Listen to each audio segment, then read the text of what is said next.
Welcome to Rules of Villainy, episode 79, where 3 new trading card game players, or should I say 4 now, quest and challenge their way to the competitive top tables and discuss their opinions on Disney's Lorcana. This evening, we'll be reported on the latest news in Lorcana, answering your questions and discussing our experience at DLC Richmond. I'm Villain Vince, joined as always by my 2, or now 3, co-hosts, Villain, Andy, Villainous Kirsten, and the mayor himself, Brad. How's it going tonight? How's everyone going? It's been exciting. Great day. Great weekend. I'm tired. Are you tired? Really boring. Or have you gotten recovered? Nothing yet? exciting has happened in the past week or so. You know, I've been joking on Twitter that we should paint the arch purple. Because the top cut, Amethyst Steel here in St. Louis is so prevalent. The top cut of TCS set championships while you were gone, all 4 of them were Amethyst Steel. Another one in the top 8, and I think 6 or 7 Amethyst Steel total. My only 2 losses of the day, Amethyst Steel. I'm like, it's our colors now. No, Andy. Kirsten got it. No. That's a video joke for everybody. Andy was doing the 6-7 motion, so you don't even need to explain it. They can go watch the video. Speaking of the folks who are watching the video, is that Wawa swag, Andy? Wawa. Of course it is. Of course it is. Hoagies. We got my Wawa shirt. We got my Wawa hat. I got my Wawa iced tea. Hashtag not an ad. So growing up in New Jersey, Wawa has these like homemade iced teas that they make themselves.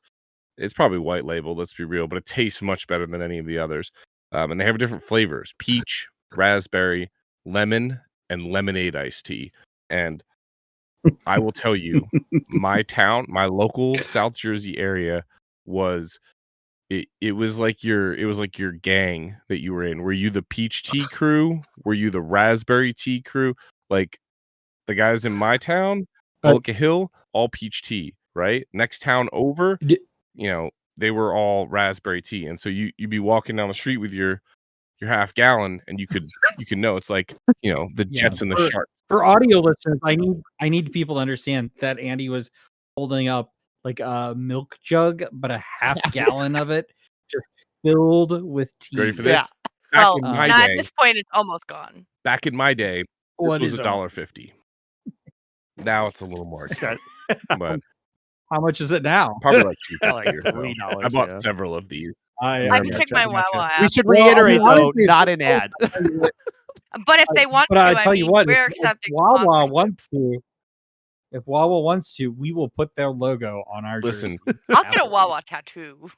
Saquon Barkley, okay, I won't. Right, and all that's who they're doing collabs with now is Saquon Barkley from the Eagles, the sports ball player. But I mean, if you guys want to diversify, we are also sports ball players in a much more physical sport, in my opinion. You know what? The Eagles are out of the playoffs now, but ROV made day 2. So if you're looking for more places to sponsor, let's go. Yeah, we had 2 folks make day 2. We had Andy here, ROV Andy, and Kirsten. Not to be confused with me. Which is I did not Kirsten, but next time for sure. It's okay. You'll get there. We get. It's all right. The whole world can. So that's now. We've now had 4 team members. 2 day 2s in each of both DLCs. 2 day 2s and 2 DLCs. Yep. So, 222. It's an easy moniker to remember. Yeah. So I think that's great. It's a fantastic ROV. Storming the DLC. We're gonna get those golden Mickeys. We said at the top of the show we are working to get to those competitive top tables, and we're working our way to those competitive top tables. So 1 day and round at a time. Wasn't your round 1 at table 2, Kirsten? That was the Friday. Oh, that was a side event. I think I made it as high as 30, table 30. When I was still 5-1.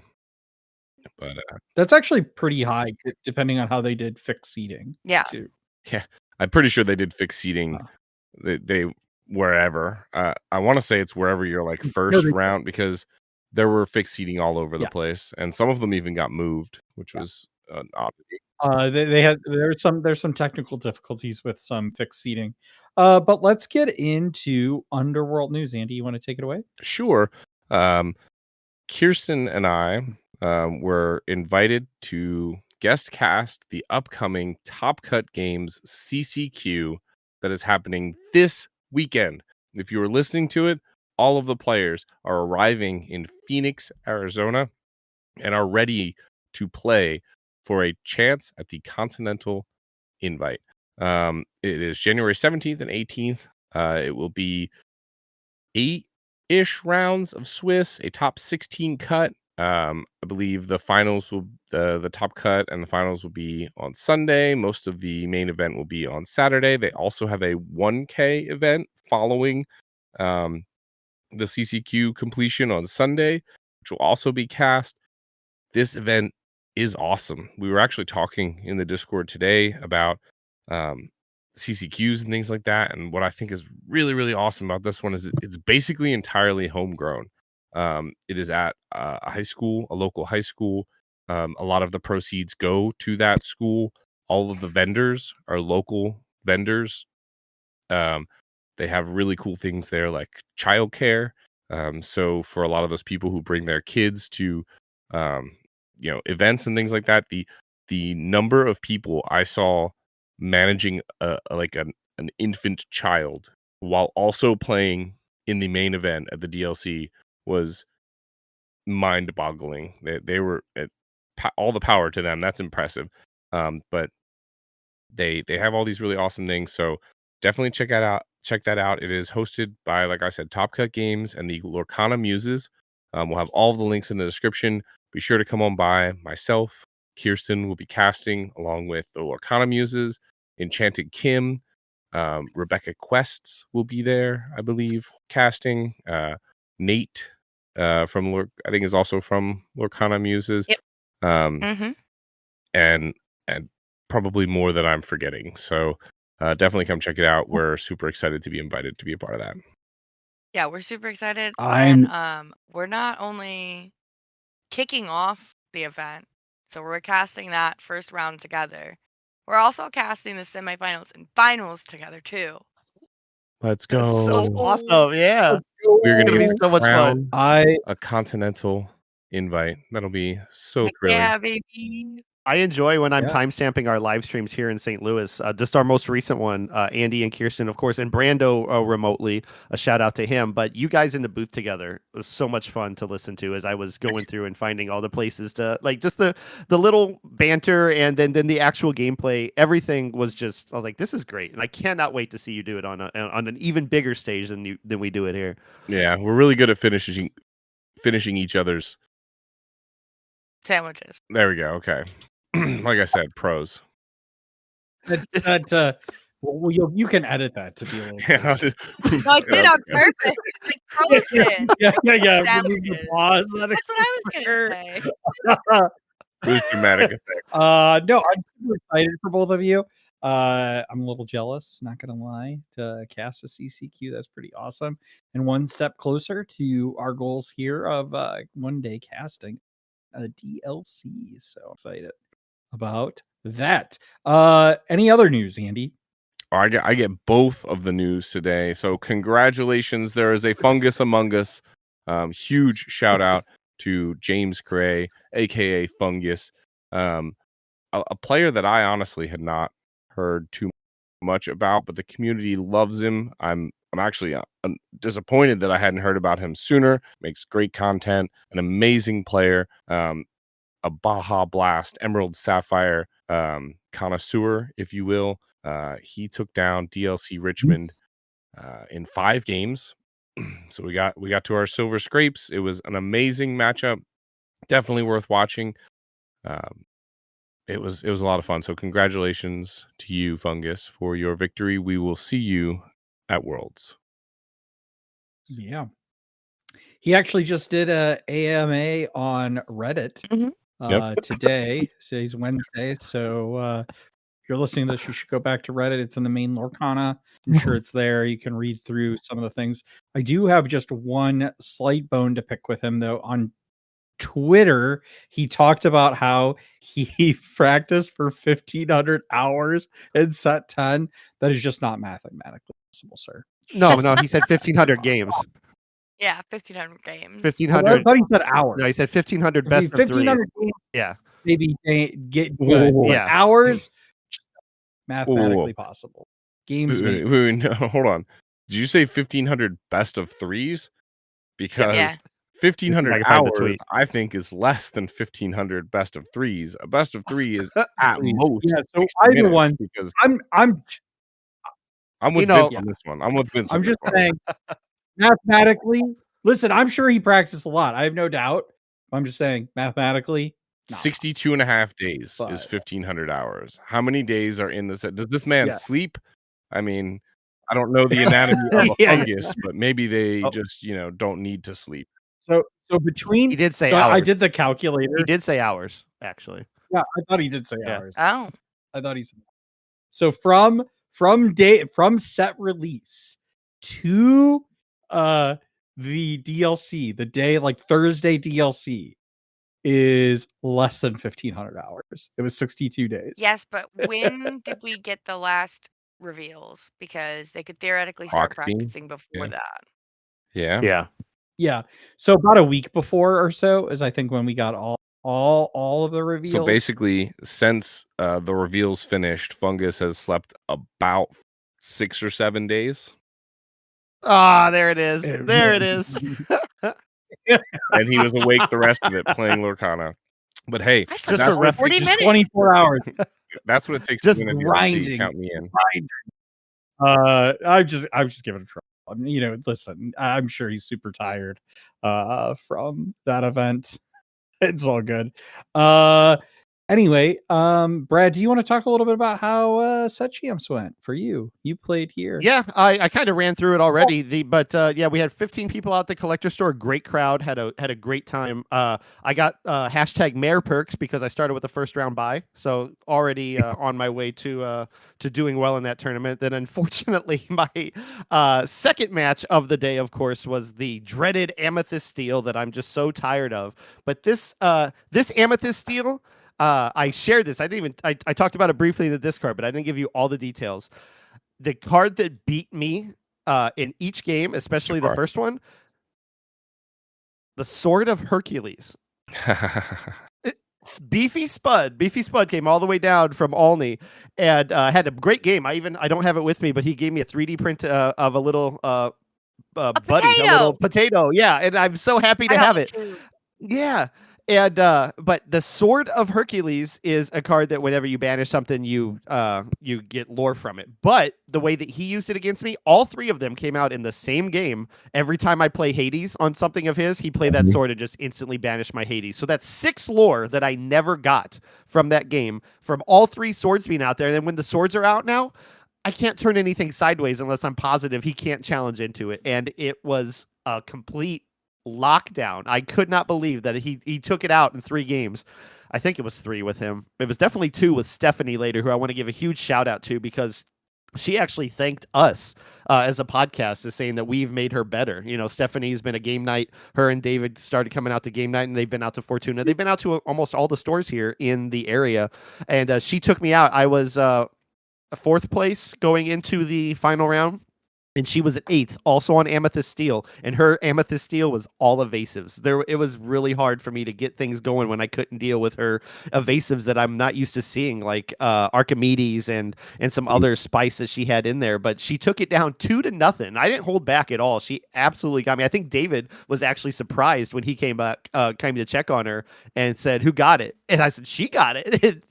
She was just excited to be in the top 8, and I was telling her, I was like, "You have a real shot." There were 3 people fighting for that 4th spot in the top 4 cut, and unfortunately she got 5th place, but she was so ecstatic to be top 8, and she gave us a shout out for making her better, and I'm super proud to have been like the recipient of that compliment and to be her opponent in that situation. So shout out to you, Stephanie. Congratulations one more time.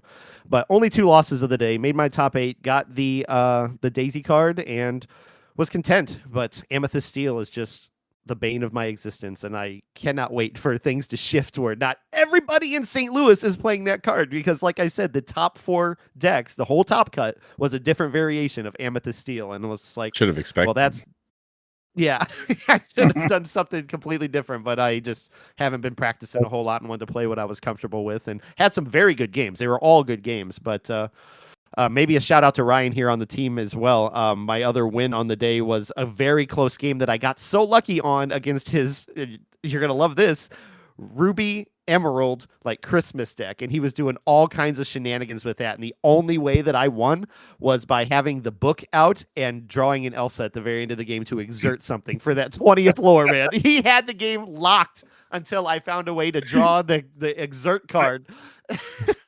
It was so much fun. think Andy doesn't want to hear about that book ever again. That book is so much fun. Look, it's nice to know, Brad, that while we were all off in DLC Richmond, you and Ryan and everyone else were having fun in Magical Christmas Land back here at home in St. Louis. Because that match, I mean, quite literally with Ruby Emerald. You should play it. I really want you guys to play Ryan in this deck, because the things that he was doing was wicked. I loved it. I had such a blast playing with it. I was sweating, and he was just happy to make me sweat with that deck too. So I believe it. I believe it. Ryan is quite the chef. He can cook some very sure. He's the you know what they say. You know what Chef Gusto says. Anyone can Everyone cook. can. Yeah. So our last bit of news here is we will be having an interview on the channel with our top 2 players being interviewed by the mayor himself, hopefully this weekend, right? Is that right? I believe that's the plan. The meta report this week will be the winning deck of Game Night, the winning deck of Gambrel, if I can get it. And then it's going to be both Kirsten and Andy's deck from day 2 at Richmond. So be a good time. Love it. It's going to be great. All right, let's move on to Constituents Corner. Take it away, Mr. Mayor. All right, our first question comes from Nettie. She asks, for traveling to things like the DLCs and whatnot, what are your go-to outfits and snacks? And we know Kirsten, Andy's is wearing his right now. Wawa. Yeah, it's just Wawa. How about you, I Kirsten? mean, whatever they have there that I want at the time, because I never pack snacks. Yeah. We're really terrible at like bringing things. I always make sure we try and bring a water, obviously, but like as far as snacks go, I just kind of bank on them having something. They Yeah. usually do. So I'm sure. just content with whatever they have there, and then we go out as a team afterwards, and that's part of the best. That's the best part, it's so much fun. But comfy clothes. Yeah, you go Comfy to, clothes and a jersey. a Mexican- Sweatpants and a jersey. You gotta be What does hungry. it say? Yeah, you go to a Mexican restaurant where you lose your hearing yeah. because the music At least it wasn't so the loud. first pub we've accidentally gone to for food. So Yeah. That is true. They were rocking some jams. How many Lorcana packies did you open on the car ride to? Yeah. Goodness. What'd you pull? We we had an entire Japanese first chapter box. We opened all of those on the way there. We also stopped at like the most stocked Walmart I've ever been to, and we got a trove and a couple of blister packs, and we pulled the Can't Hold It Back Anymore Enchanted. So that was super Beautiful fun. card.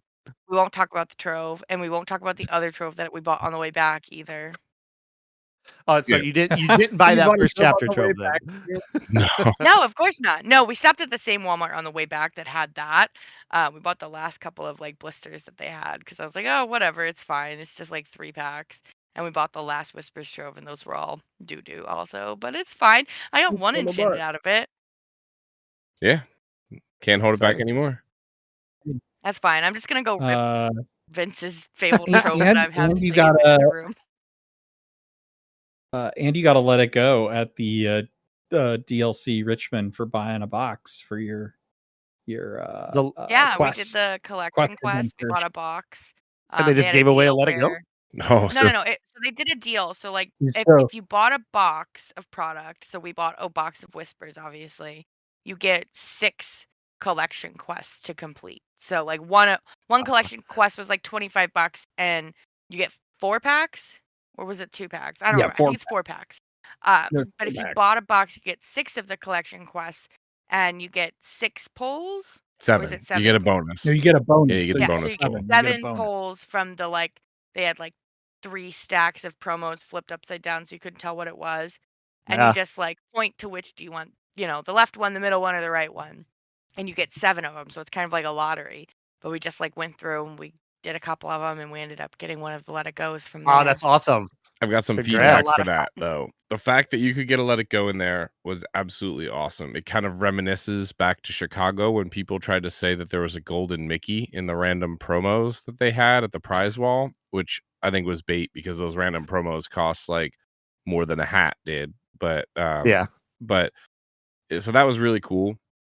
The one thing I would say is they probably should shuffle them a little better. I take it they came in packs of like all the same one, and they would open up like a couple packs and like mix them together.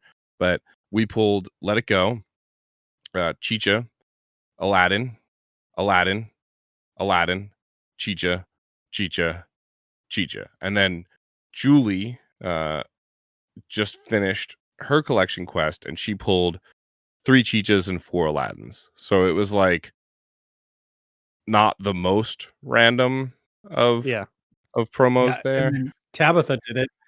3 Let It Go. Oh, wow. Really? Let's go. That's That's You're so amazing. lucky. Yeah. I was like, can I have one? I only have one. Let me just have So funny. Tabitha. Give me Well, one of didn't those you cards. buy a box, Vince, and you're get the you one. only one out of us that got an enchanted out of your box? I did, but I didn't. So even though I own the enchanted, Yeah, I know I you didn't didn't pull pull the it. Yeah. I know.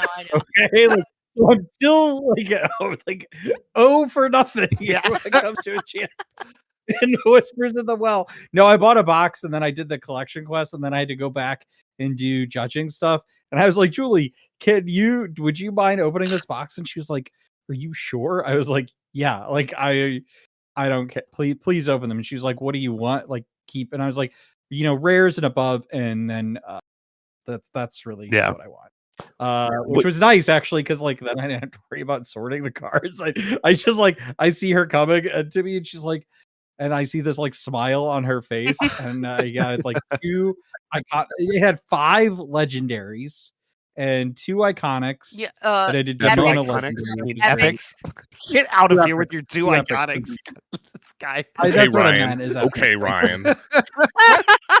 I wish. Can you imagine getting a box with 2 iconics? No. I would have lost I my can't Ryan mind. imagine getting one. But I got yeah, malicious, mean, and scary, which I think those that are on our Discord, which if you're not on Discord, you would know. Yeah. It was funny. I was talking about this at game night, not game night, but at Fortuna tonight. I was like, I keep meaning to post that I got that enchanted, and Heather was like, we know already. Yeah. Julie already posted it. And I was like, oh yeah, I guess I forgot about that. Like we moved away from the question. Yeah. What do you snack on your way when you're going somewhere, Vince? So I tell you what, flying wise, I try to wear something comfortable, but as I just get the snacks on the plane and stuff. Yeah. It's also nice. I get lounge access at St. Louis Airport, so I just went into the lounge and got Oh yeah, fancy. got some- You get this guy's a judge I know. now. He's Vince getting is over VIP here. treatment I'm everywhere. bad and I'm bougie. No, listen. I do the whole like credit card point thing, Sure. and stuff. And- But I got like some fruit from the Those packies the lounge really before I rack got up on the the plane. points, huh? On the credit card. And to answer you, Eddie, when we drove up to Milwaukee, we had a big box of Pirates Booty, which is just like puffed popcorn. We had beef jerky. We had all kinds of snacks or whatever. It was just a fun road trip. And then, of course, hoodies and comfortable clothes to make the drive much easier and comfortable. So You heard it here. When yeah. Brad goes to competitions, he eats booty. thank Oh you my for putting that into the world. all right. Well, next Yeah. question. From Jackalope Spam, a question for Villain Vince. Once the weekend is over, did you okay? You got me with the booty comment. All right. Question for Villain Vince. Once the weekend is over, Come back in again. did you issue any takebacks, and has your opinion of them changed after your first experience as a lore guide at the DLC? And to what extent you can talk about that? Did you have any takeback issues or anything that you want to talk about? No, and I'll be honest with you. My opinion on take back, since we've now have a more codified version of it, has really changed quite a bit. I used to kind of be like, more anti the take back, but really honestly, like the way take backs work now in the rules is that you can do take backs as long as like all of the information that was basically given out is public. Yeah. So there's private actions. Take backs are that's not a take back. There might be something a judge can do, and if there's private information, there might be some rules things like rewinding matches if things didn't go a certain way or whatever. But generally speaking, take backs are really all about what's public information, and they kind of have a time limit. So you can't be like, two turns in and be like, actually, I want to go back and take back something else. They're much more like instantaneous. And I think like I just ultimately have a much more, friendly view of that kind of the way now it's been more codified than I did, I think, previously. I mean, I do think it's really important for players to still play cleanly and, make sure that they're communicating what they're doing, intention wise. But, as far as takebacks goes, they're I'm not nearly a tweet as I obviously. Sorry. Thought I was No, go on. I saw a Facebook post or a tweet. I think it was Speedy or Googly, one of the big head judges there, were like for takebacks in particular, like any takeback that you have, they highly recommend, suggest, and even make it imperative to call a judge for it. It's just required. Like, don't be afraid. Is it required to do it? I believe so. Now that's good. Yeah, like don't be afraid to call a judge. We've talked about it on the podcast frequently as it comes around to DLC. Our episodes around DLCs coming up is that, like, I know that there's a lot of anxiety and stuff when it comes to calling a judge, but they are there to guide you through, or a lore guide, I should be saying, guide you through your actions. So like any kind of game state repair like that, just call a lore guide and they should be able to take care of that for you and do it in the best way possible. So, yeah. Yep. Next question. All right, and our final question is going to kind of lead into the main segment. So if you want any of your questions answered, please feel free to comment below in future questions answered in future episodes. Comment below on our socials at Rules of Villainy, or join our Discord where you can ask in the Constituents Corner channel. And this last question for the week, comes from Paul. He's asking, it looks like they stepped up their decor game in Richmond from Milwaukee. What other improvements did you experience? And I thought that was a good lead into the entire main segment of talking about Richmond. So I don't know who wants to take it away. Yeah. So, I mean, I think like, we're not all saying the same thing. Why don't we just all kind of like talk about one thing each here? So I'll give it to Andy first to talk about maybe the one highlight he had. Yeah, I gotta pick one, huh? No, I mean, honestly, everything. I feel like everything was. Well, we're gonna get through them all. I just don't want us to like be, Paul is absolutely right. The decor was a huge step up. Personally, I'm a big fan of like the production side of things. The cameras, the stream table and stuff. They had big like vertical LED screens that showed, like pillars of screens that showed like the Lorcana characters.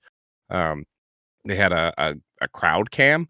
So like one of the pan-tilt zoom cameras that they had on a tripod spun around and would look at the crowd and stuff, and they'd show that angle. They had like TVs at the ends of the stream tables with the player's name and the lore, and the game wins. So that like if you were just sort of crowded around that stream table area, you could see how the game was going and where they were at that point. So like that, I didn't get to watch too much of the broadcast, but I assume that just those pieces even led, very well into the rest of the broadcast. And so production value seems like it is going just up and up and up and up, and I really, really enjoy that. Yeah, I can speak to the broadcast, being the one of the four of us who didn't go to DLC Richmond, and Paul can attest to it as well. We talked about it as well. He was in the Twitch stream for every time that I was in there invisibly in the chat, but or at least talking about it in our Discord. The production on the broadcast was incredible. Just everything they had pre-recorded, or they were pre-recording things for later in betweens, where it's not just a waiting screen that we've been accustomed to for the whole last season. Like Disney Lorcana will be right back with a countdown, and then the countdown would end, and they're not ready to come back yet, right? So the casting crew, everybody there, was fantastic, and I was swearing up and down in the Twitch chat that I swear we're watching the beginning of Baker shoot to superstardom, because he led that thing like an incredible host. I thought I was watching it like a late night television show. He was so comfortable leading these guys into fun games and all these things that just made it very, very enjoyable to watch. And then the production of the game they did. The one little complaint that I had was that all of the games were basically pre-recorded. The delay was so long that some of the games were way done by the time that they were even on stream. And then they were speeding them up to get up to the finals, and I understand the mythology of why they were doing it to get to a live finals game.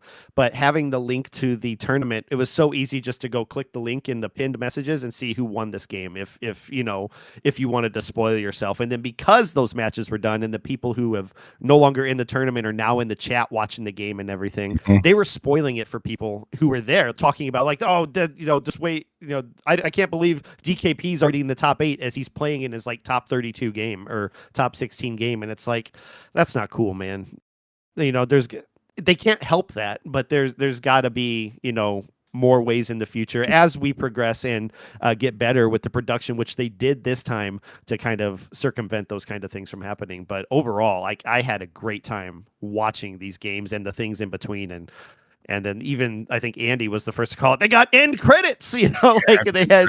It was so cool, man. Like I loved it. Speaking of Baker, real quick, Brad, you'll be sorry that you missed this, but day 2, they would announce when the round was starting. At the beginning of day 2, round 1, Baker. They let Baker on the microphone in the building, and he did his laugh, mwahaha, and then he said, "Welcome, Illumineers. And it's time for day 2, so be prepared." And he sang really loud. I was like, I feel pumped to still be in the crowd. Went it was wild. Yeah. That's amazing. So, and really all those cool things, man. I'm like every day, everything that was happening on stream and all the pictures that you guys shared and everything from being there, like instant, like the moment you got there and taking pictures with people and of things, I'm like, the FOMO, man, it hits so hard, and it was the right choice for me to not go, but it sucks so bad seeing all the cool things that were happening, man. I remember Brad we showed off the pastimes bags we got in the Discord, and Brad's like, "I have so much FOMO." I'm like, "Brad, it's a drawstring bag with the word pastimes on it, bro. This is not that big a deal. You're not missing anything." I don't think that's what I said that for, but it was. Kirsten, do you want to talk about what you thought? Friday event. I loved it. Yes. I love that they added Friday events. Obviously it makes traveling and taking off work a little more complicated for some people, but just, having that ability to spend that extra day grinding out some side events, seeing more people, doing more things, like it just made the overall experience that much better, because it's like we want it to last longer anyway. Like, we love the DLC, we love the environment, the people, the community, all of that. So like having that extra day was a lot of fun. It obviously made obtaining the prize wall of prizes way easier. Just because, like, obviously for the main event, there's only the one batch of tickets you get for even entering the competitive event, and then everything else you're just playing for the Mulan or for day 2. But in the side events, you do get tickets per round, so you have the ability to really grind out and get really good pricing. And even if you don't get the really good pricing, I didn't get the really good pricing, but I got the tickets. I think I was like 2 wins off from the better pricing, but it was still a lot of fun, and I think that really helped. I think. Yeah, that event having very tiered pricing was really great. Mhm. And we had one team member that went 5-1-1 who bubbled up to the mat pricing, who was able to get the Simba playmat. Yeah, And it was a Mulan. we had another team member who, or did he got the It was he got the Mulan, Mulan? yeah. That's right, he got the Mulan because it was the Mulan Mhm. playmat. And then we had another team member who saw it and was like, "Hey, I have the same record. I'm 5-1-1. Do I get the playmat?" Yeah, that was me. too?" There were 5 people Well, we didn't in the know how it tournament of worked. 700. There were 5 people at 5-1-1, and only Captain Jimmy bubbled up for some reason. This was the Well, it Bubble was because Mares somebody that was tournament. it was because it was Captain, let's a go. player who was 6-1-1 bubbled up to 7. Well, Or no, 6 it all 6-1 bubbled yeah, up. 6-1-1. bubbled It was up. someone who was 6 or no, they were Because it's 7 rounds, so they had to be 6-1. 6-0-1. They were 6-0-1 is what it was, because it was someone Oh, I it was played. 6-0-1. It was someone I played, and basically what they were explained to is that they had calculated X number of people at 7-0, Yeah. X number of people at 6X, and X Yep. number, and so you could bubble up, which I'm very Yep. happy for you, Jimmy, but where's my mat? Yeah. Andy was about to be like, "Hey, the rules here say that only 5 had 5 rounds." It's like the genie holding up the Yeah. No, but you did get one of each of the promo cards, which is really, really cool. So yeah, Yeah. I got one of each of all of the non-foil promo cards Nice. here, which is really cool because I That's have awesome. Pegasus and Mulan in foil, but now I have them in non-foil. Yeah. And honestly, The Dragonfire. Dragonfire is another one. I don't know that I ever would have spent my tickets on these, so it is really cool that I was able to get one. And then these were the sought after ones, which meant that I had a lot of Yeah. extra tickets for other things. And we actually already have a Let It Go from before.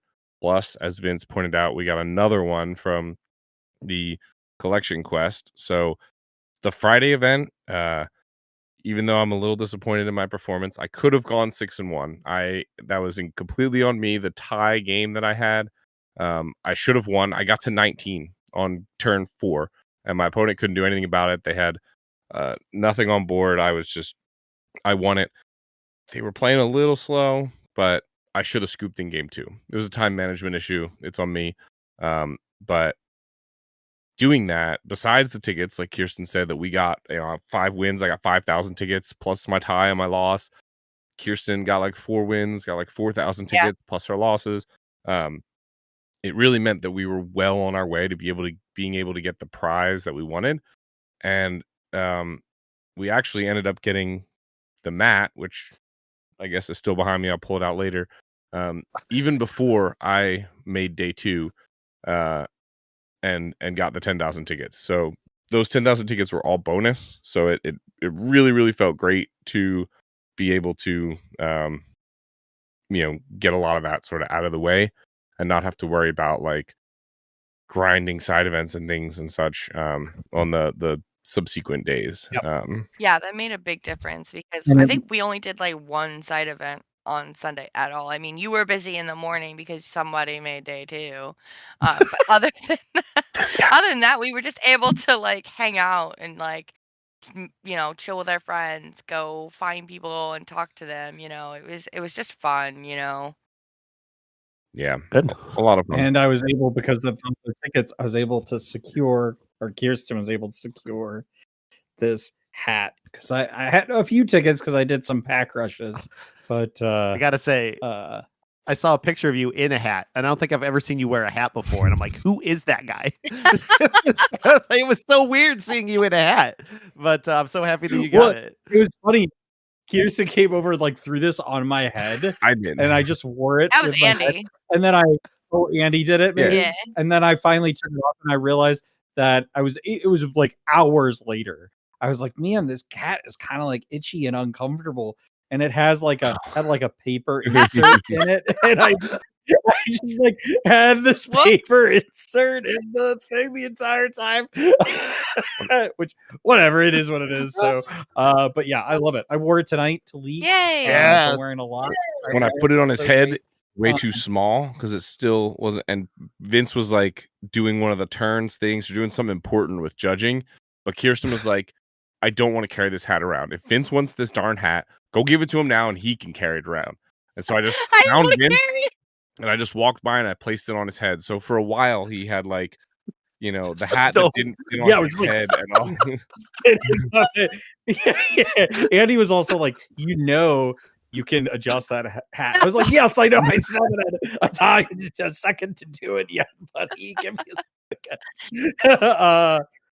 One thing I will say about this event that I really, I like logistics stuff is that this event ran so much smoother 100. than Let's Milwaukee. go. From picking up badges to how tickets worked, because you got tickets at tables.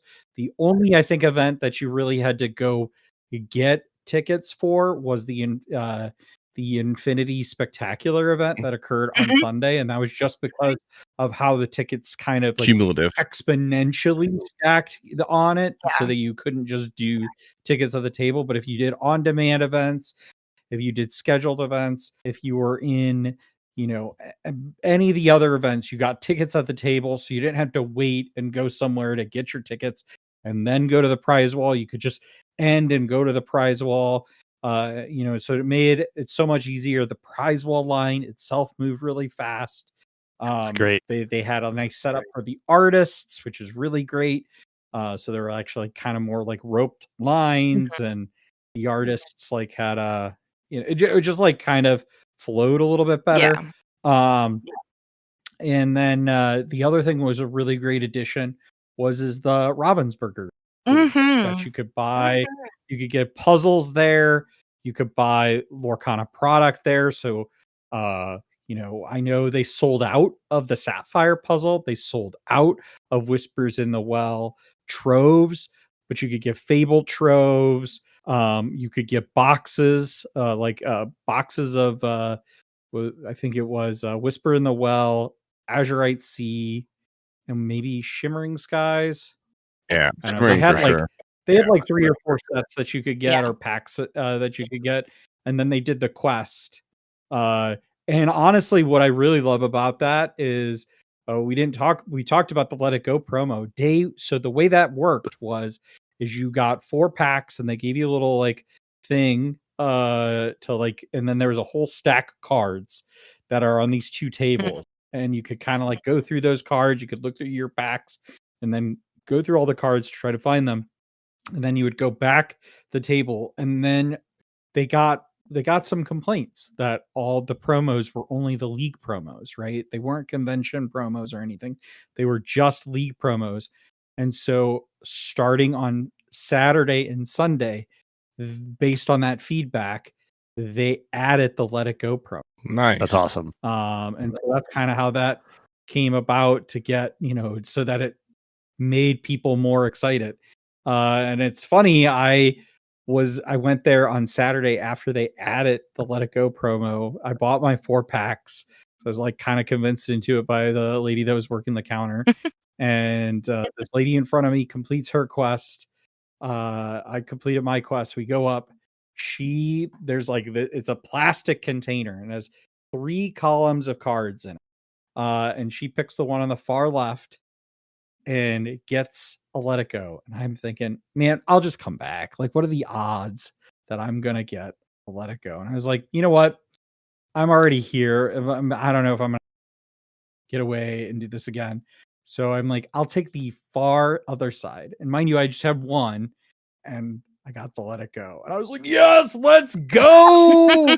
So you did get, I thought you said you didn't have one. No, I got it. Oh. I got the Let It Go. Oh, okay. I didn't get one when I bought a box on Sunday, okay. and I got all 7 quests, and those were all done. Okay, good. Okay. Those are all like they were all like chichas and Yeah, I I don't had know. the I didn't even mentality keep from them. your story earlier. I I was like, told, we'll get you a let it go, man.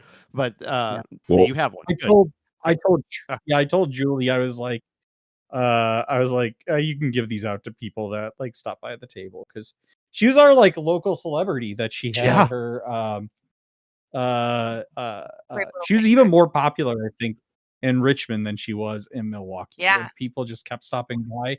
And in fact, a really funny story that I honestly, I kind of wish she was here to tell, but is that one of the artists that was there was John Lauren. And John Lauren got a photo with her at the booth, and he was like, it's like, hey, I'm gonna message Nick about that because he's gonna love it. And Julie's like, what, Nick? Because she's not as into the lore as we are. But then it kind of clicked that that was Nick Cole, the artist that did the BLT Mickey. And so she messaged him, and then I went in line to get my Reign of Jafar promo, the like set champs card signed, because I got it signed by Christian Romeo in Milwaukee, and I was like, let's get both signed. And John Lauren had the longest artist line by far. I think Kirsten stood in it. I know Julie stood in it several times to get promos signed. And because John Lauren was just a very, very super friendly, but very chatty to everybody that came. And so we were talking a little bit about podcasts, and I mentioned Julie, and he's like, oh yeah, that's her. Let me, like, I don't know if I got the message from Nick. He pulls out his phone and he goes, yeah, Nick just texted me back about her costume. He's like, oh heck yeah, is what he says about it. So yeah, it was a lot of fun. Yeah, so great. It was actually really great hearing too, because he talked a little bit about how he really, if you notice, John Lauren has been on a lot of dual art cards. So like two artists work on his cards. So he also worked with Nick Cole on Iago. And I was talking about, like, he's like, he really loves the collaborative process to art, and it varies between different art. So he might, with one artist, it might go back and forth between each day, like passing the art back and forth. Others you might kind of have a plan for. So it's really, really cool overall. So yeah. But yeah, pretty fun, and logistics wise, it was pretty great. Speaking of artists, and John Lauren, I got my Pooh Honey Wizard Error Epic foil treatment signed by John Lauren. I didn't think about that. I think I have one of those. I just sent the set 2 one. No. Of course, our Rules of Villainy reveal card with the little, bubbles. See little bubbles on it, which is really cool. Oh, I wonder if he put bubbles on mine. I don't know. I haven't gotten back from Julie yet. I also got, he's apparently a big fan of Ursula art, because we got the Ursula Enchanted set champs card signed by John Lauren. And then, as Vince said, and probably the reason why he was just able to text Nicholas Cole, he did the Ursula with her, Deceiver of All Enchanted with Nicholas Cole, as well as the other Ursula. I just realized we got all Ursulas signed by John Lauren, apparently. This Ursula Enchanted. Is that one also done with Nick Cole too, or both of these are Nick Cole? So he's got at least 3 cards with Nick Cole, because the Iago, the evasive Iago that is also Nick Cole, which I didn't realize. He actually pointed it out to me when I got the card signed by him. I was like, I had no idea. And then he honestly, you kind of had to go at the right time, because if you got there early with him, he would sign his full name. But if you got there later, after the line was going on, he was wearing a wrist kind of thing, and his hand would hurt from the signature, and so he would switch from John Lauren to just JL. Yeah, I saw on Twitter, Heath posted a picture of his Robin Hood, his 6-cost Sapphire Robin Hood for Benny, our friends over at Overexerted, and he wrote for Benny, and he wrote his full name and put an arrow through it and everything. I'm like, oh, that's so cool. But mine was just his initials, which I'm still excited for. But I was like, man, I'm gonna have to maybe hope with one of these other DLCs, I'll get another one with that full signature on it. So I'll get these out of the way as well. This was Javi Salas. He has a very, very fine Small. line Yeah. signature, very artsy. It's pretty nice. It kind of blends in and fits really well with the gold. We got several of our enchanteds here signed by Javi. I just did the legendary. I didn't have the enchanted on that one. Including this gadget hack wrench, which again it kind of blends in. It's pretty Almost nice. not even see where it is. As well And as my favorite, Maleficent, Kirsten's favorite, which was super cool because he said that that's also his favorite. Nice.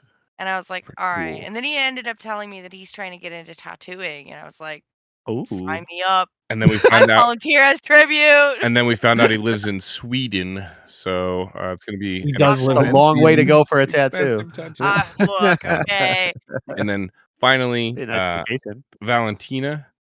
We got Super, double super Pirate's nice. Life for my Maui Shark deck because it is Brad's favorite card. And Not then we anymore. also It's been got to my will. Merlin Crab. Crab. The crab Yeah. signed. Yeah. I got a whole playset of the Merlin crab signed Nice. by her. I went into her line twice because she had by far the shortest line of everything. She only has a few cards in the but game too. Like I think there's a total of 5, so you get through them pretty quickly. Yeah. So nice. Super. Honestly, Tabitha was saving, because people leave their book behind in Pack Rush. Mhm. On the on-demand events, and especially even doing sealed events, and she was going through taking out all the so be it's because she did that artwork, and we were taking them over to Valentina so that she could have cards signed for folks that maybe didn't have. That's really cool. Like maybe only had 1 or 2 cards so they could meet their 3-card threshold and stuff. And she was like, why are there so many cards? I was like, well, this is what happens when you're the only artist that has a set 10 Whispers in the Well card at an event. Yeah. Whispers of the Well. And it's a common card too. Yes. Fair. So Yeah, which is super Um, nice. But overall, going back to the question, overall, sounds like We're still on the much question. better experience. Yeah. Well, we led into the main We're in the segment main with I it, know. but like I know. I'm just it sounds awesome. Like all the complaints that we had after Milwaukee, it actually feels like they listened, especially with the refunds. I heard that refunds were a thing now. Or did they just do the refunds at the counter? Yep. Yeah, real it was- easy. Yeah. There was like Super no quick. problem either. I made We did the Friday event, the big one, and that was Yeah. taking a little bit longer than we expected. And we also had signed up and already paid for the 7 p.m. like ink sprint. Yeah. We had to cancel that, and Jimmy was worried about it because he's like, I don't think you can do refunds. So we went up to ask at the headquarters, and they're like, yeah, sure, no problem. That's great. That's big what I deal. love to hear. I know that I'm just another user on their Discord that had a lot of complaints in the past, but after their big announcement before the DLC, I made a big post saying like, hey, please strongly consider doing something about refunds, because my process of getting a refund in Milwaukee for a simple side event that was going to overlap with the one that I was already in was a pain, and I know that they had a lot of pains that they were going through as well. But to hear that they just made it that simple that you could just do it all in one place, Oh yeah, really makes me feel good that they listened to some capacity, not just me, but everybody else who probably had a similar experience, right? So that's awesome. Absolutely. It was incredibly easy, like driver's license, and that was basically it. Driver's We license found and registration, event. insurance. Please. Yeah. You know, Yeah, I I mean, pulled it you was yeah, it so was Okay, painless. Chief Bogo. honestly, like, I think probably the still biggest. Well, I would say that some of this is on, organizing, and some of it is like, Ravensburger, and less so on, I think, pastimes, but is like there's still some hiccups with Sure. the RPH. I know cardio was there. Oh, good. But Milwaukee, I think that Were they? 100%. yeah. What's that? What'd you say? I said it was a lot better than Milwaukee in my. Oh, I thought you said they were also in 100%. Milwaukee. I missed. Oh yeah, they were also in Milwaukee. They were, but it was a Oh. lot better in Richmond. Yeah. The only issue we had was internet issues, right? From all the cheerleaders or dance squads that one day they were TikToking too much, Yeah. taking up all our interwebs. Yeah. my understanding actually is we were all supposed to be in. I mean, this isn't like secret information or anything. Just something like I heard from some folks is that my understanding is that we were actually supposed to be all in the like ballroom where registration was, like in that building in that side in the basement. But like the day we got there on Thursday, you walked in and you just heard this jackhammering going on because they were doing construction in like the bottom floor of that. Really? And so as a result, they had to move half of the event to a different hall. Interesting. Interesting. Okay. And so that there was actually kind of a big, logistically, there's kind of a big distance between where the on-demand events were and where the like scheduled and main events. So I didn't it think wasn't was like that bad. Milwaukee where everything was in a big.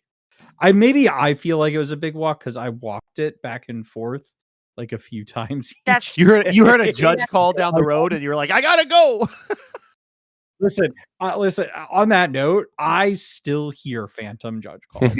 Like when I was like, the thing I need like judge. I was like, wait, where? What's going on? Who needs me where? It's your cat, apparently, who hasn't left your side since you got back. I know. He's a sweet little boy. But yeah, I don't think it was fine. I think that was fine. But I think probably the biggest thing is players need to report their matches. Oh my gosh. Give them in a timely a fashion. game loss. I guarantee That's you. the only reason You publicly why. disqualify someone who doesn't report their match. Every single other match will get reported immediately. Yeah. Andy will time. be your volunteer. Don't disqualify me. So- Disqualify. Yeah. I had reported all my matches. I even had to report matches I lost because too. I didn't want to get my name called on the loudspeaker. Yep. And That was the only reason why the like rounds took so long. Because Yep. at one point, like we were all like hanging out waiting for the round to start, and I looked at my phone. And it was like 2:00, and the event started at 9, and we had like only gotten through like 3 or 4 rounds. Like yeah, we were going into round 4 or something like that. yeah, we were, and I'm like, the math is not mathing. Why is this taking so long? And it's not because RPH messed up. It's not because of whatever. It's because they had to continuously call for people to report their matches. And I mean, not like multiple people. And Yep. I was just like, what is happening? I know even on day 2, after like Top Cut, they were still like Day 2 should be calling- no excuse whatsoever. I Yeah. You know. were I was that like, y'all are far. in day 2 and not recording your matches. Like, Yeah. what is going on? I did hear that one of the longer breaks we had was due to Oh, someone lost their lunch onto the table, if you Oh. will, which I can only assume was caused by their opponent playing 4 daisies in a row, or something to that manner. I thought you know. were joking about that. That No, actually. No, uh, that uh, really that's- no. I didn't see it. That was a real I didn't thing. see it, but I heard that there was a bit of an accident on one of the tables that required a bit of, that's a hard game to rewind, as Judge Vince will probably let you know. A couple game actions were taken there, I think. Yeah, Vince didn't have enough hand sanitizer for that one. Yeah, Vince was like, I hear a judge call down the street. I'm gonna. yeah, I was like, I'm gonna get somebody else to. No, I honestly like people ask like how judging was, and I thought it was a great experience. I think I would just say this for folks that are even like slightly interested in it. Please apply. I think you'll have a lot of fun. You'll meet a lot of great people. I met so many folks doing it. A lot of great people. I learned a lot. It was so fun. But as far as like judge calls, that was maybe like 1% of what I did all weekend. The rest was like, making sure things like run on time, people are really having a good experience and having a good time, and like keeping the things clean as much as possible. Hand out the Mhm. tickets. Like water bottles and stuff, and handing out tickets. Yeah, I mean, I do pride myself on like 2 things. One is that I was a head judge of a 70-person, or I'm sorry, lead lore guide Well done. of a 70-person event for Core Constructed. Nice. And That was in that. Well, actually, you weren't in that Oh. one. I was helping out my friend of mine. Oh, in okay. that. That I You're a liar, Andy. He had an issue. Didn't judge the event I was in. That's I all was can say. getting at. He knew. He just thought I was part of that, Yeah, and I I'm wasn't joking. actually.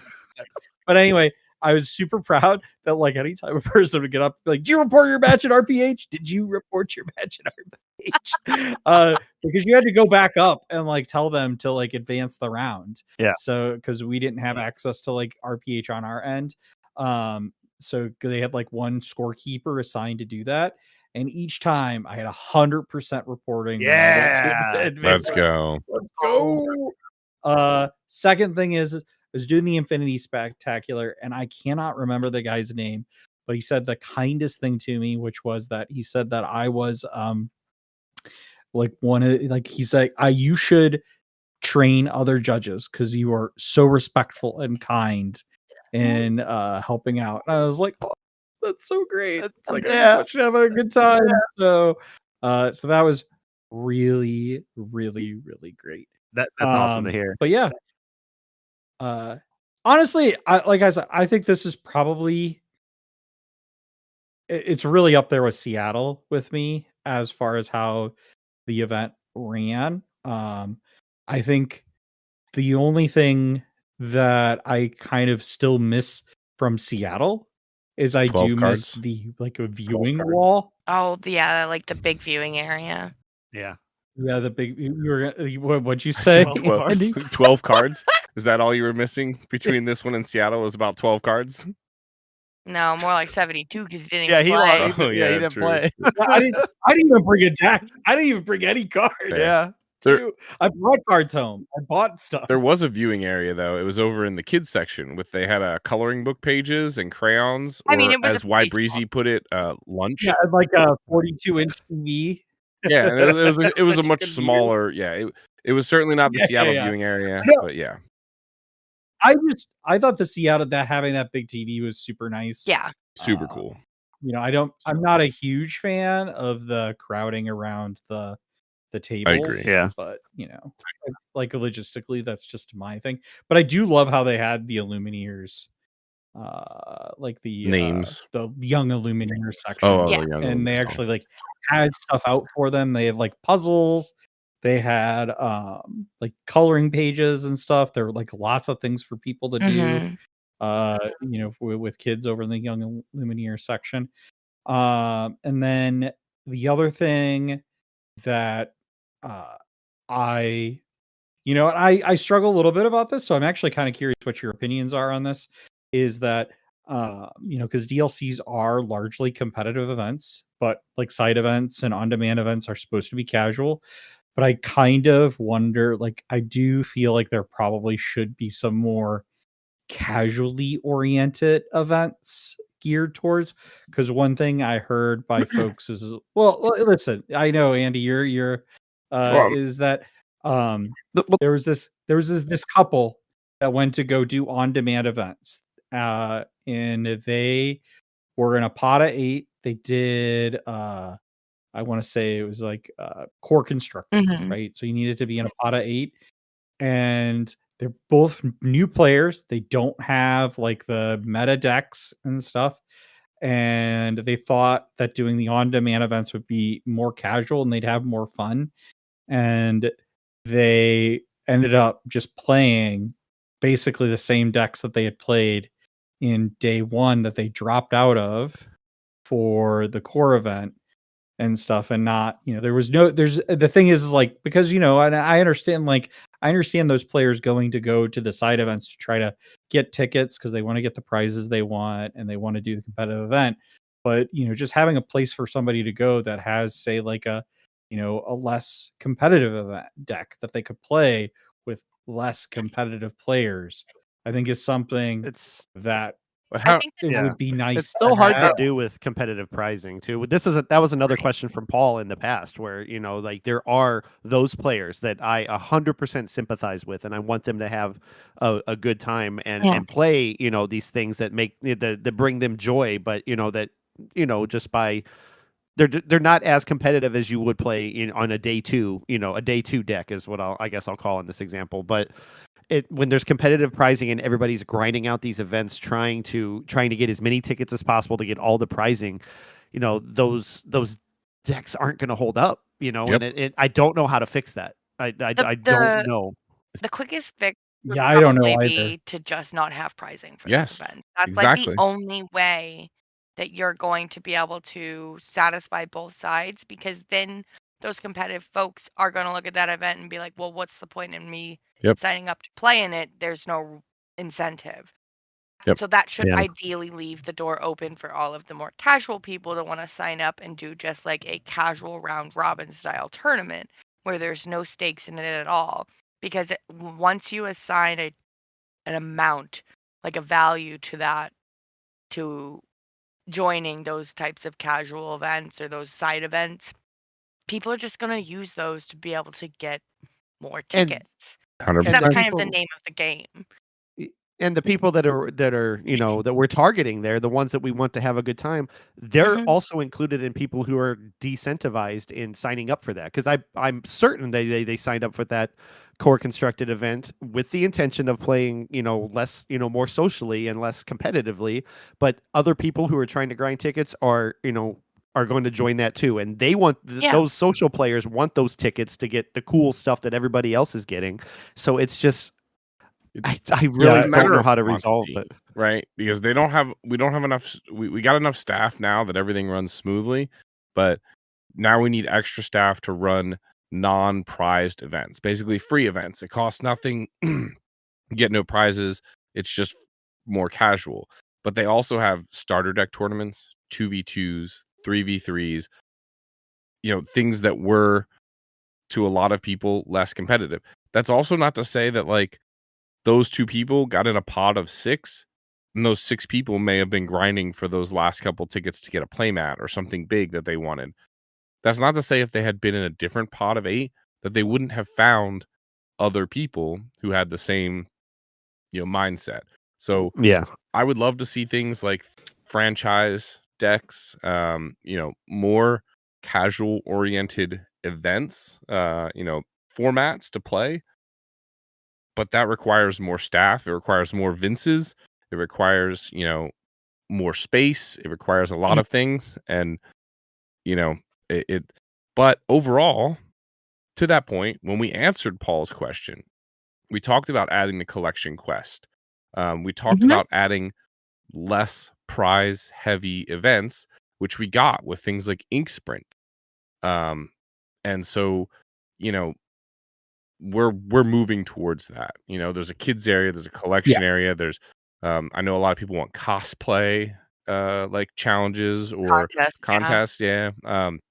So we're definitely adding more of these casual things. It really comes down to manpower 100%. or person power, in my opinion, and they'll build up to it. Well, I also Yeah. think that the Yeah, opportunity is out there. Like if you are not playing in the main event and you're just there as an attendee and you want to do casual things, you should I don't want to say you should be able to find, but like if you open yourself up to conversations to other people that are there, you're probably going to run into other people that are just as casual, those families, those, like younger kids, and just like say, hey, do you want to do this on demand event with me? Do you want to do a 2v2 with me? So that way you're not like just walking up by yourself saying, yeah, I just want to join a side event, throw me in something, and then you're getting stuck in a pod of all competitive people. I feel like that would encourage, be more social. Find somebody that you think is in that field of like the casual Build your casual own vibe pod. that you right build your own pod. The best part about these events is meeting new people and making new friends, and that's like the best way to do it is just go up and try and find somebody that's like just as similarly as casual at the game as you, especially during the main event. So if you're not doing the main event on Saturday, you are probably going to find somebody that's casual, just hanging out, doing something, in the kids event with their kids, Yeah. I think that it's totally doable to be able to build your own pot of casual folks. Absolutely. Yeah. I think there's some ways though that that the event itself could help facilitate that a little bit Sure. better. Because like I mean, some folks are a bit more shy to like engage with folks, Yeah. and be a little bit more introverted. Well, so what are those And ways? and I'm not saying I don't like I said, I'm not I don't have a genius idea. I think it's here to and remove stuff. the The only thing I prizing. could think of is Why would they is, want to do it other than they can just play at locals for free? Like they're at this big event and they want to It's the bring something vibe. cool home, right? It's Yeah. I well, these people I are just people who here's the brought thing. theme is I decks, think so one of why the wouldn't things is they? you could have the I think folks that like on the on-demand side, as people come up with pods, be like, hey, do you want to do casual? Do you want to do like competitive? Because I think one of the Fair. things with the on-demand side of things is that it was $25 and it was single elimination, best of 3. So you could go in and you could literally play 15 minutes And be done. and get Yeah. nothing and be done. But- And stuff. I mean, you walk away with like maybe 600 tickets for it, and it feels like you didn't get what you like any value Right. out of it and stuff. So I mean, like I said, I don't have a perfect answer for it, and I think Andy and Kirsten, you 100% are right. They've added a lot. They added the collection quest, the pack rush, the way they set it up this time to be able to do on-demand events. It wasn't like Milwaukee, like you could basically go do it and walk right back in line and do it again and do it We did it, again like, and do it 5 again. times. I mean, we had so many people like doing pack rush basically nonstop, just over and over and over again. People pulling iconics left and right. I think one day we had 3 80s iconics pulled and 1 aerial iconic Jeez. pulled just in pack rush. I didn't know Ryan went up there. So yeah, I mean, numerous enchanteds, of course. So I mean, people could really go and do these fun things and have fun side events. I do just think like we, as a competitive podcast where we focus on competitive, it'd be, I think the baby step to get folks from casual to competitive is to get them to have fun with their core constructed decks. And if there's a way in which we could find people to have fun with core constructed decks, we could get them. Because I mean, I look at folks like that are in our leagues and stuff here in St. Louis, like Stephanie and her husband and stuff. They came to like have fun and play fun, with their fun decks and stuff. And they, over time, they've played more with us and they've become more and more competitive, and they're doing, better in our local events. And Whooping the so I mayor's think, ass, there's a but- way in True. She so smoked me. and I'll tell you what, it's a, like a minor criticism, right? Like it's not I think the event was great. I think it was good. It's like I just I really do hope to find a way to get those more casual players, even at a competitive DLC, to find a place where they have fun and they feel like there's value. Because like at the end of the day, what makes Lorcana so great, and in my opinion better than any TCG that's out there, is the community. And I don't want to leave some folks that are casual members of our community behind. 100%. I want them to enjoy and have fun with the game, whether it be a princess deck or a Gargoyles inventor's deck or whatever it is, or gargoyles and stuff. And then I want them to be like, yeah, I love this deck, I love this game. And then they're like, oh my god, I see Andy and Kirsten and Kristen, and they're making day 2 and they're at the top tables, and I'm watching Brad's local meta report, and I'm gonna actually do that because I want to do well at set champs, and then they're gonna become the next top 16 player and stuff. It's like and that's what I want to see. Is I want to see those folks be catered to, because that's the health of the game, is those players that are more casual, that are coming to these events and stuff. They're the ones that are ultimately going to keep the game on the shelves for us more competitive players. I mean, and stuff. That's like a whole Vince, nother that was so discussion. hype. That's a whole That nother was so hype. I love that. I'm Sorry. fully with you, Vince, on wanting to bring in more and more players. But I think that's a whole nother discussion, especially since, as you pointed out, it was 2 out of 8 players who were casual versus the 6 that were competitive in this one anecdotal small sample size pod.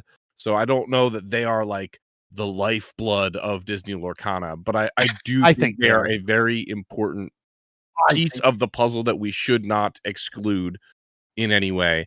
I That's all completely right. agree. Andy may hate you, but Brad and I love you. I think the collection quest is just the Dare first you. step to that, like, becoming a reality very quickly For because sure.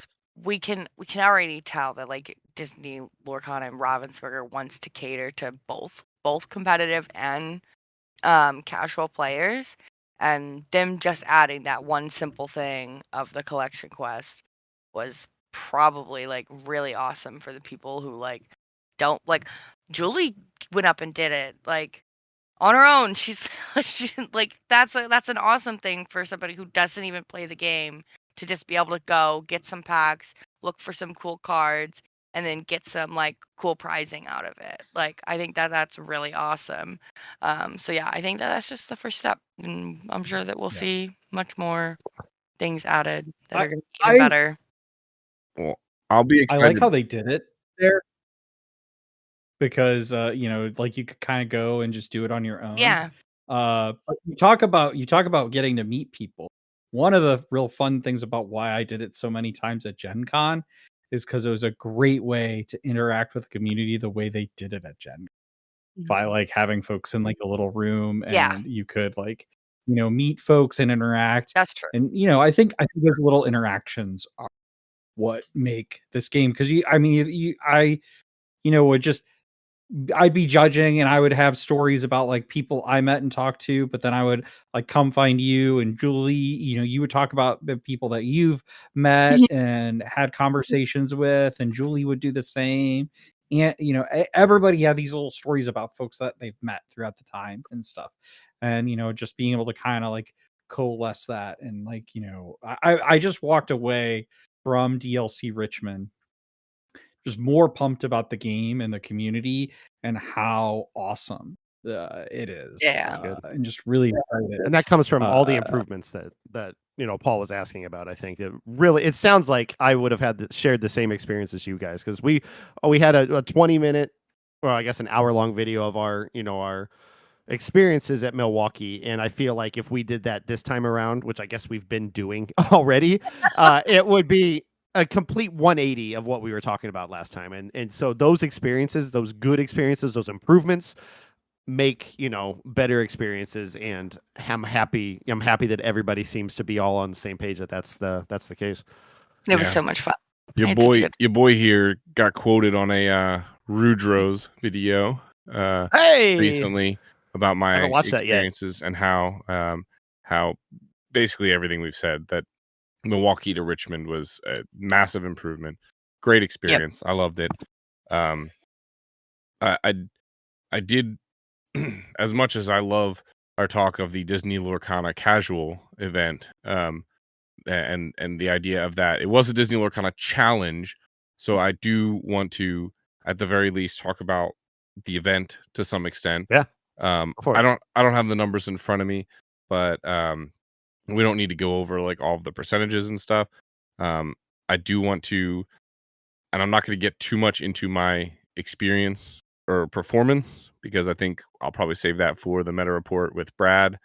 So Kirsten and I can kind of chat about how it went. But I had a ton of fun.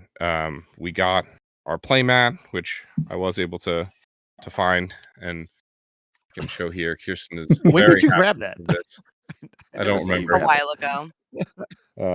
He grabbed it a while ago. It's so pretty. I told everybody in the Discord that after you got yours, like, great, now I have to look at 2 of them in our weeklies between you and Kristen and Andy. Look, okay, Brad, you won't have to look for it long. I guess Jimmy has one too. I'll only 3 of them. Jimmy has I'll only play on it like a couple of times, and then we'll probably frame it like we did the Cinderella one. That's amazing. I love that. You'll have another one to look at when I get back from Australia. Oh yeah, we will. Let's go. Pay to win Vince over here. I do have a like prepared list of some things. Making day 2 was amazing. Definitely a huge goal of mine for Disney Lorcana to to just get better and better and better. I'm very happy now that Vince and Brad will no longer be able to tell me that my wife is better than me at every DLC that we've ever been to. I have finally leaped that hurdle, at least for now, at least until she, wins a gold Mickey and rubs it in my face next time. But is that what was going through your head when you made day 2? It's like, yes, I beat my wife. Phrasing, Brad. Phrasing. Yeah, I regretted that immediately. Oh my god! I would not be I would not be upset if you cut that.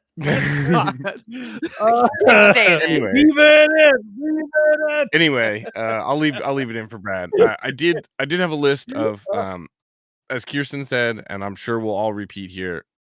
The community is amazing. There was a ton of people who I met, and there's going to be a ton of people I miss out on here. I'm very, very sorry if I don't mention your name, but I saw Breezy. Shout out to Breezy. First time meeting him in person. Great dude. So glad to see him. Be our guest, Lorcana. Heath. Yes. He came down Heath was great. I saw him from Canada, I believe, from the Great White North, and was like literally cheering me on the whole time. He would come and find me and tell me how great I was doing, and it really meant a lot. Aladdin's Castle and his wife Belle's Castle. Chris from Inkwell Lounge, formerly Lorcana Chats. We were on there. The whole casting crew: Baker, Liam, Katie, Brent, Zbex. Every time I saw any of them, I would shout, "I love you, Liam," or "I love you, Baker." And Liam thought it was really funny, and then I was like, Greg Tito's the only one who's ever said it back to me. So he gave me a big hug and said, "I love you too." So that was great. Also, Rebecca Quest, shout out. Team Maelstrom. It was Sarah, the Lorcana librarian, who gave me one of Team Maelstrom's little poker chip things that I use. Oh, did I get one for you? No. And you can't have mine either because I used mine every game since they gave it to me, and I made day 2, so it is now a good luck token for me. It's a relic. I've got one for you, Brad. Let's go. Nice. Sarah, actually, I was the first one to get them. Oh, well, I was the first one to take one to day 2. Lorcana history books. Yeah. Shout out DKP and so take that, Andy. DKP and Ed. I talked with them. They both helped me do some tournament math in day 2. Ultimately, the math was not in my favor, but they helped me understand that I had been knocked out of contention because I can't do math. Shout out to our friends at Team Snuggly Duckling. 2 teams, 1 family. We had a great time with all the other folks that we know from there in the St. Louis area. Ron and Britt, Justin, and Moo-Man made it to day 2 as well. Yeah. It was great seeing them. Speaking of my Lorcana family, we have a photo. All of the folks from Peoria, Icky, Dalton, Cheyenne, Dax. Huge shout out. I'd see them between every round. They'd ask how I was doing. I'd ask how they were doing. It was great to meet up with them. Team Lords of Lore, Zero the Hero. I played him in the Friday side event. He was a great opponent. It was a lot of fun. Team Misplay, Joey and Brenda. Brenda, she's such a sweetheart. I love when I get to play her. Yeah. Oh Joey was willing to give up some of his last tickets to help our friends Ron and Britt. Luckily, we were able to get that squared away. Missy Enchanted Kim, Enchanted Hunter. A lot of enchanted people I met this weekend. He's got his Webby now. Let's go. Jeff from Additional Ink, another one of those folks. Always checked in with in between rounds. Big shout out to all the judges besides just Lore Guide Vince. There was Judge Phil was actually the head judge, I believe, for the whole weekend. Mm-hmm. Yep. Had the lead lore guide of the main event. And don't forget Speedy. For June. Yep, Speedy Googly was there as well. Kind of wondering when Phil's going to rebrand to Lore Guide Phil, not just Judge Phil. But Beefcake, Beefy Baby, his daughter was there as well. Lorcana Fran, Lorcana Man. I did these so they'd rhyme. It worked. We'll do a quick tangent here. Team 99. This was my first time meeting them. However, they had a bunch of awesome stuff from the Disney parks like these signature cards as well as I know. these I ones need that that one. Yeah. I need that Elsa so bad. Well, Brad, these along with an Elsa and a Let It Go are all going to be part of a future ROV event. These were either earned or won in some way by one of our team members. This is largely what I spent a lot of my 10K tickets on, and they threw in a lot of these extra promos, namely these two really awesome ones that I really also want want that. to win. So be sure to like, subscribe, join our Discord, save some PTO days to come on out to St. Louis, because we will have these as well as a lot of other prizing in one of our next events. Illumineers Workshop was some folks I met. I have their sticker here somewhere. They came up to me and they said they listened to the podcast. Got some pretty cool stickers. I met them. Also, Inkatink and Pandaric Quests did the Snow White and the Seven Dwarves like quest thing, where if you met, they all cosplayed as all seven dwarves. If you met them, you could get like a prize. Kirsten got some cool stuff from that. You should grab the cards off the table. They should be behind you in a pile. Here they are. So you would go around and get them to sign all of these cards, and once you had all of them, you could present it to Snow White, and she would give you a prize. You should show the Snow White one specifically, because I actually played one of their players in the main event before they did that quest on Sunday. Find your ramp. And he whooped my butt, because I mean, he whooped me. He was so sweet. He was so nice. But yeah, I did not find my ramp, and he whooped my butt. And I laughed so hard that he signed that card that way. Also, huge shout out to Tate from Ravensburger, the like chief photography guy, or what, I don't know what his exact title is. He does all the like media stuff. I met him in Milwaukee. We talked about cameras. He gave me some good recommendations. He remembered me from Milwaukee. He asked how I was doing in the event. He was super friendly and super uplifting. I wish I had gotten to see him on day 2 and let him know that I made day 2. I was like so proud. It was so awesome. He's great dude. I met Naomi from Ravensburger again. She was out at the vendor booths doing market research, as she said. I was asking about which enchanteds we really like the most of, and I told her if you made a set of all Rockstar Stitches, I probably wouldn't be upset. Coop, of course, another one. Every time I saw him, Coop. He's probably annoyed with me. I got to give a huge shout out to obviously the whole ROV team, Captain Jimmy, Kristen, my day 2 bestie, Kirsten, my wonderful wife, always supporting me, Andy the Great, one win away from day 2, Chip, our newest member, probably arguably the best dogs player in the entire room.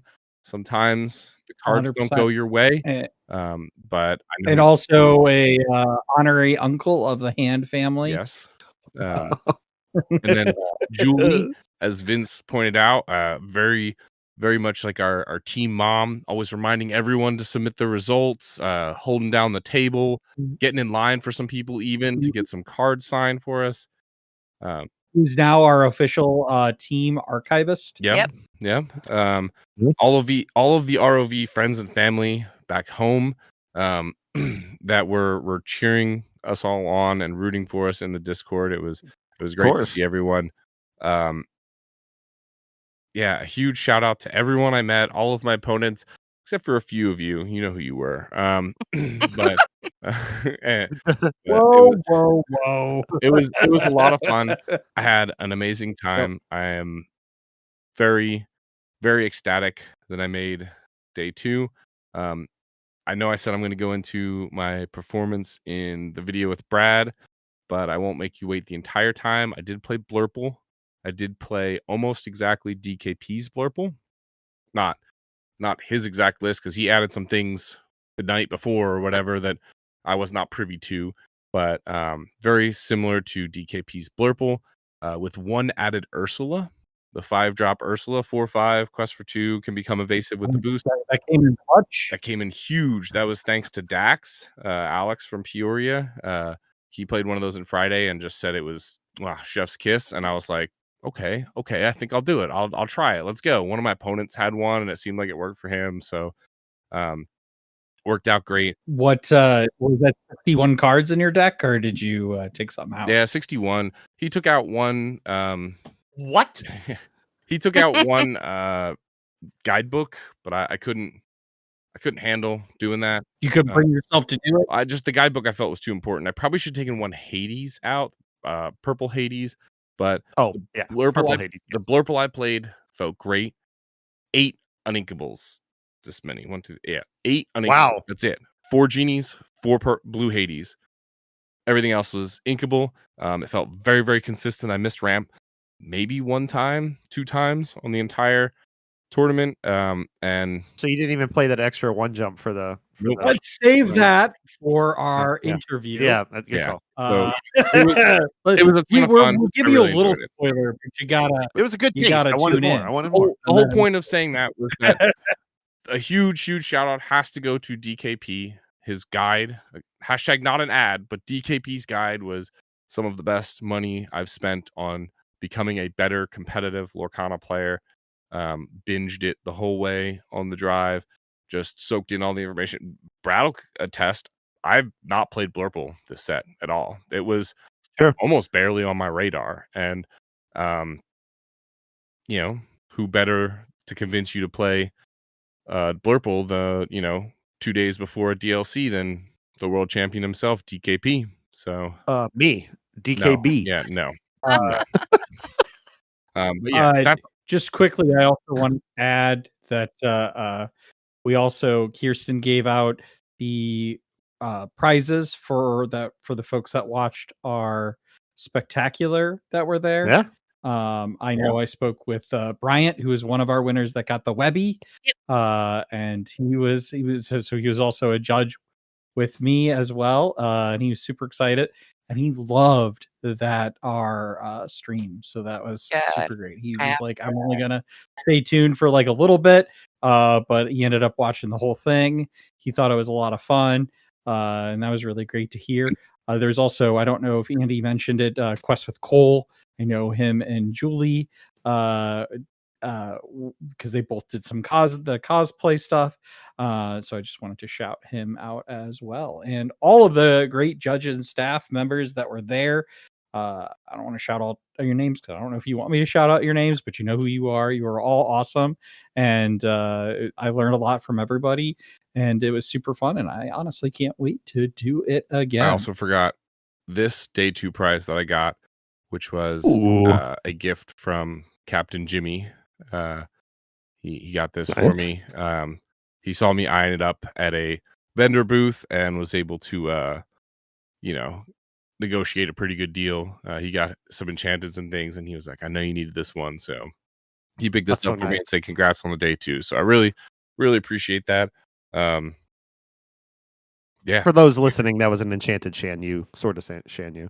Yeah. Sorry. I could have vocalized that. Or you could watch us on YouTube. YouTube.com/@RulesOfVillainy.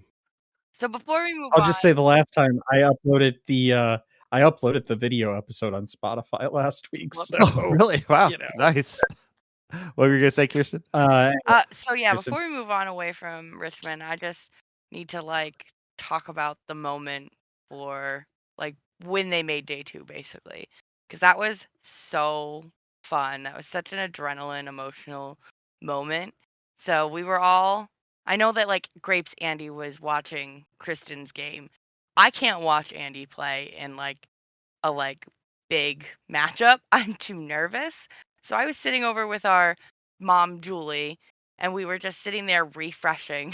You were like Lindsay watching Aiden, or not watching literally. Aiden, That's what I told Andy. I'm like, I can't watch. It's like Lindsay and watching Aiden. It's not a thing I can do. So me, Jimmy, and Julie were all sitting at a table, nervously, just continuously refreshing to see if Kirsten won her game and if Andy won his game. And I'm sure that you'll get into this more on the meta report with Kirsten, but she was playing Thiago for her win it in. If there's ever been a more intense match to have to sit down there and face Thiago of all people to get your winning in, no, thank you. My heart would explode. Like I would just die. When I saw that matchup, because I was refreshing too, literally all day for both of you guys, for all of you guys, everybody competing. Yes. I was looking up ROV and seeing how you were doing. When I saw her last matchup was a win and in against Tiago, I was like, oh God, no. And I know,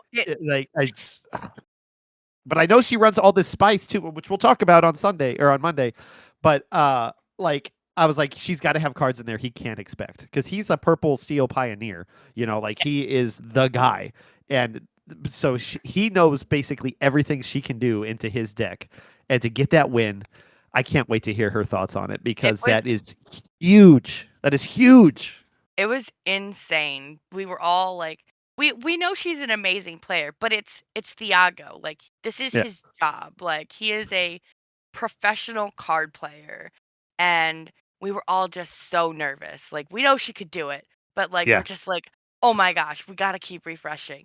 And then all of a sudden, Julie's like, oh my God, Kirsten won. And like me and Jimmy just shoot up and we're like running to try and find her.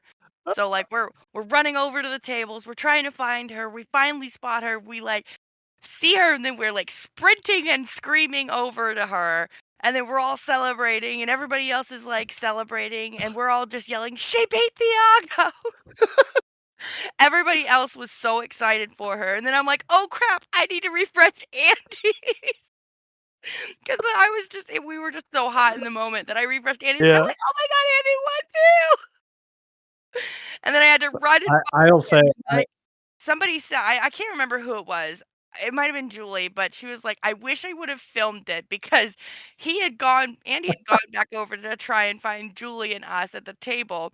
We were on the other side by headquarters celebrating with Kirsten. I spot him and he spots me and we did the running moment of celebration that he made it into day 2. And Julie's like, I wish I would have videotaped it. I wish I would have videotaped it too. Cause it was, I'm like, my heart's racing just talking about it, but it was such an adrenaline filled emotional moment. But like, what a moment to be had though. It was just so exciting. We were all so proud of them. It was incredible. Hate that I wasn't there for it. I genuinely hate that I wasn't there for it. But you were there in spirit, and that's all. You were there in spirit, and you were in chat too. Yep. But yeah, I kept walking by Andy's table and looking at his lore pad.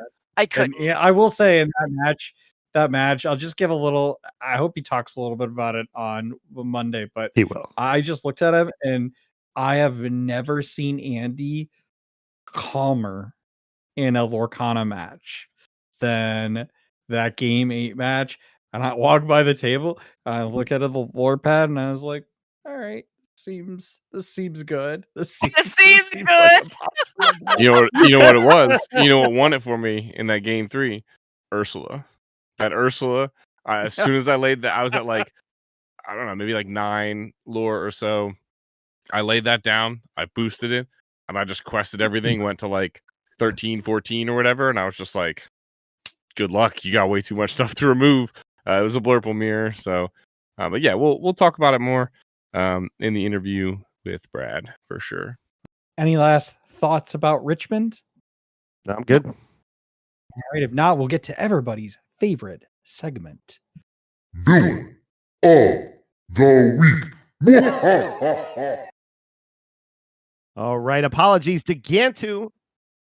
Our villain of the week this week is Tipo, Growing Sun. He is a 2-cost inkable 1/2 that quests for 1 with the ability Measure Me Again. When you play this character, you may put a card from your hand into your inkwell face down and exerted. Flavor text, Mom, I think I'm still growing. And growing he did this week at DLC Richmond. The art by Capik. I hope I pronounced that correctly. Tipo's never been a villain of the week, guys. We've always had really villainous cards, but this card has been a card that has been incredibly useful for Sapphire for a long time. It is the card that won DLC Richmond for a multitude of reasons, but the last 2 cards on the board that won the last 2 lore of the game came from Tipo. How do you guys feel about that? He's finally grown up. Yeah. Dang it, Brad. That was my thing. I'm sorry. He's grown up to win a DLC, although I think Andy would have a different opinion on that. There's a lot of ways to have prevented it, but yeah, I'll be the Grinch. They were I think there was the obvious, misplays that Sky himself has even pointed out. Both those players were fried and cooked from playing as much as they And they'll be did. the first to tell you too. Yeah. I'm glad we have this moment of Tipo memes everywhere. But I just want Yes. to point out that if Sky hadn't made either of those misplays the turn before, and Sky had won this event, the memes, there would still be Tipo memes, but they would say, "My face when I top deck 2 Tipos in a row to lose DLC Richmond." Everyone would be hating on Tipo. Yeah. And This is the Or he'd worst. be a villain for a different, He just would for a still different be reason. the villain of the He'd still be a villain, Yeah. but just Sure. for a different Sure. reason. He's an Uh, incredible turn 2, but Yes. you don't want to see him after turn 2. And the Agreed. fact that this card, 2 of them got the last 2 lore for the DLC, I think is just so fitting for a card of this nature that's so prevalent in the game. It's so funny. So many memes have been made about him both now and in the past when people were shopping him into the Baymax shift from a couple sets ago from the Arcasia's Island. Was just so much fun. But yeah, his I will ability, the say, ramp. If you love him, Go ahead. he'll be here for a little bit, and if you hate him, he'll be gone in just a time. So, Unless True. he gets reprinted. sorry, go on, Brad.